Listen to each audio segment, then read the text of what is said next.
Ryan, you've had a ton of experience in this space and you've been an investor, you've been a co-founder, but now you're in that CEO seat at Kingdom Trust. Walk us through how you evaluated this opportunity set and why you decided to make this move. There are a lot of people out there right now looking to either change industries, change asset classes, or really try to find a new path in life. And I think this is a very interesting road that you've taken. What I realize is Bitcoin is just a part of this growing movement of investors investing in things outside of the stock market and kind of the legacy financial system. It's actually a part of this alternative asset movement that is occurring.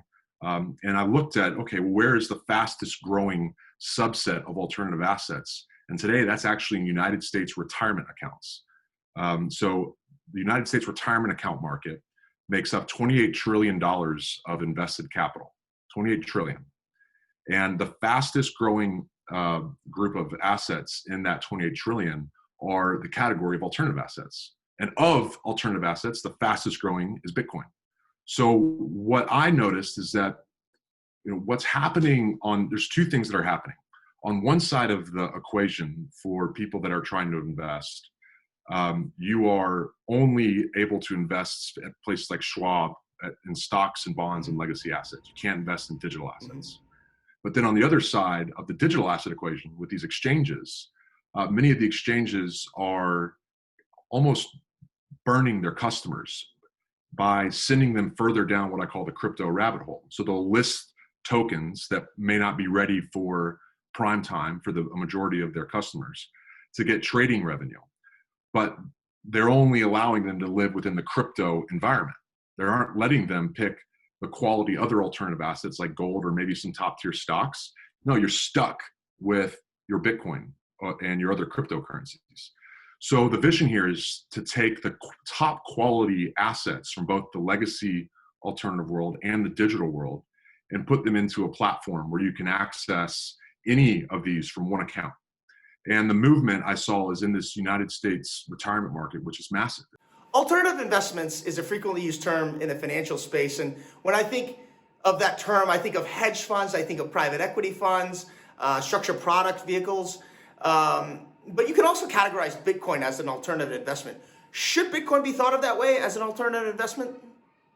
Yeah, it's a confusing space because I think the nature of alternatives encompasses so much, and it means so much to so many people. But as a company and like as a belief system, where we're specifically focusing and what we mean, we're carving out a subset of alternative assets, as we mentioned earlier, called hard assets.